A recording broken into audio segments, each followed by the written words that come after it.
12 ideas to increase productivity. No one is 100% productive. This is not realistic. We need to walk down the hall, take a break when working on a data-intensive task, or wait for a response from another team.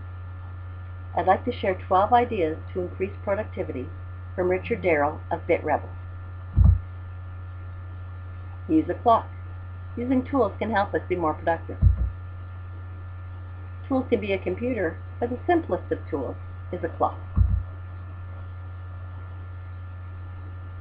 The first idea to increase productivity is schedule the most critical tasks for your most effective time of day. Some of us are morning people, some are better in the afternoon. Know your best time and schedule the most important tasks for that time of the day. 2. Set a time limit and stop when time is over. How do you eat an elephant? The answer is one bite at a time. When I have a large task, it sometimes seems too large to even tackle. What do I do? Where do I start? To stop me from being frozen by the size of the job, I think about the most important activities that have to occur first. Then I set a 30-minute timer and concentrate solely on those activities for 30 minutes. When the time is up, I stop and move on to something else. I'm always amazed by how much I can accomplish in short bursts of uninterrupted time. 3. Increase your speed. Do more in a set amount of time.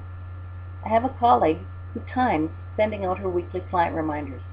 She tries to send them out accurately in less time than the previous week. Sounds a bit like a game. By trying to increase her speed, she's more productive, making a better use of limited time.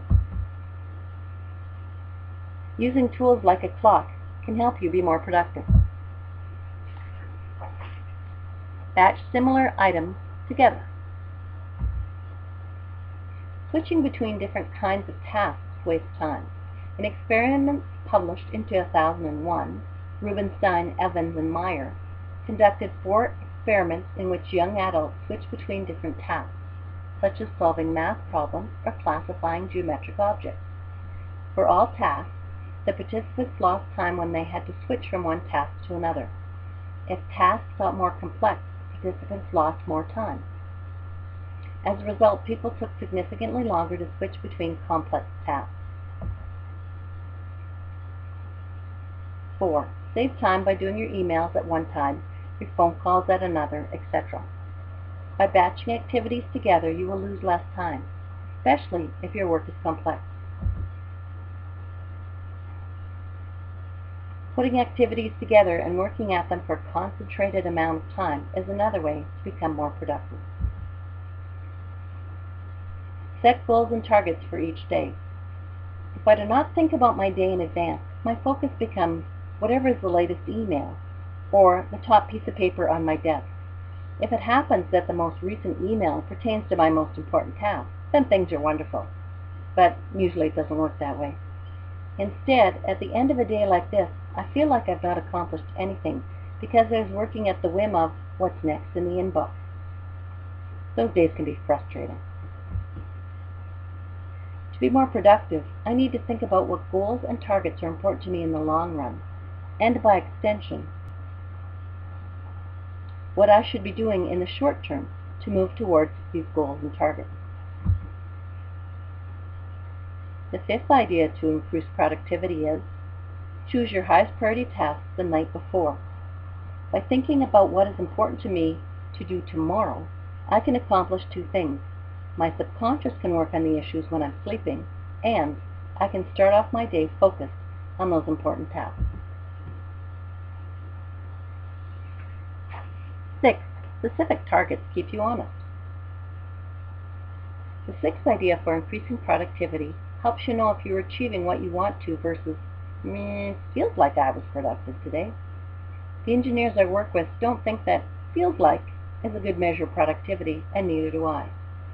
But if I set a goal to complete the first draft of a letter to the outside lawyers, or reduce the backlog by 10%, then I will know at the end of the day if I reach those goals.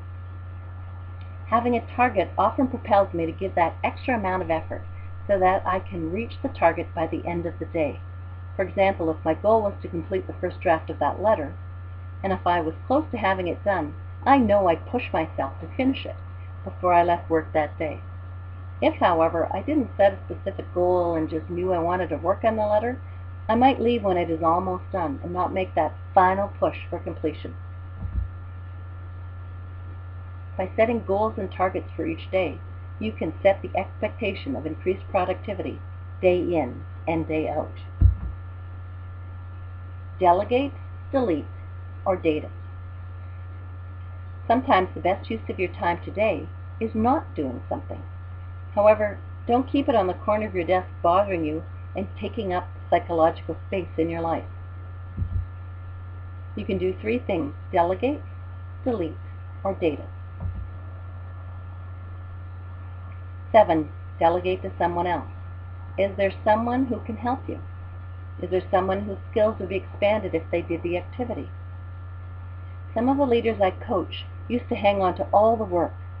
They worked long hours instead of stepping back and asking themselves, is it a better use of the company's resources if someone else did this task? Or, who on my team wants a new challenge or needs to develop new skills?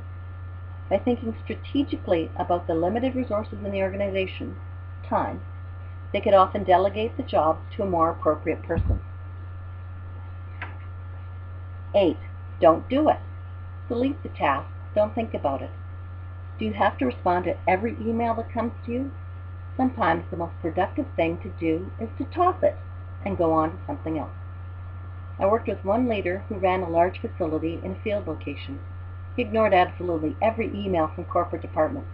He decided that if someone yelled at him about not doing something, then he would respond. But until that time, he ignored it. I admired him for his creative time management skills. 9. Set a deadline. If you can't do something today, put a specific date on it when you will work on it. By setting a deadline, you can concentrate on the important tasks for today. Increase your productivity by delegating, deleting, or dating it. Choose your actions. Productivity comes down to actions. What are you choosing to do each day, each hour, to improve your productivity? Action needs to be chosen carefully so that you're not wasting energy and resources. 10. Do the unpleasant items first. There is a book called Eat That Frog by Brian Tracy, which encourages readers to tackle their most challenging tasks first and stick to it until the task is done. While I don't like to eat frogs, I do know that I like to do things like connecting with clients or preparing for the next coaching session. What I don't like to do is invoicing, so when I apply the Eat That Frog principle, I do my invoicing first thing in the morning, and it gets done. Focus on the critical few tasks. The parental principle states that 20% of your actions provide you with 80% of the benefits.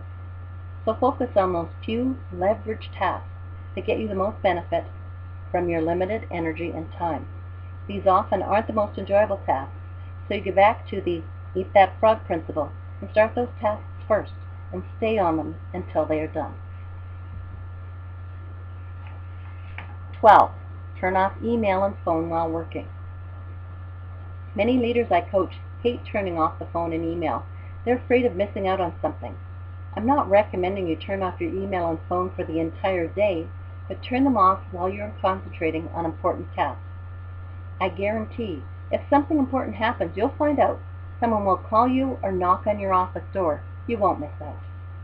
If possible, stop all disruptions when you're trying to concentrate.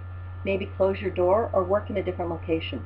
I used to work on the training floor in one of the breakout rooms when I needed to work without being disturbed. Choose your actions strategically so that you can be more productive. I'm Valerie McLeod. I'm a leadership coach for teams and individual leaders. I can fine-tune leadership skills, including being more productive. You can reach me in many ways, as you can see here, and I look forward to connecting with you. I hope you find these 12 ideas helpful. I'd love to hear from you.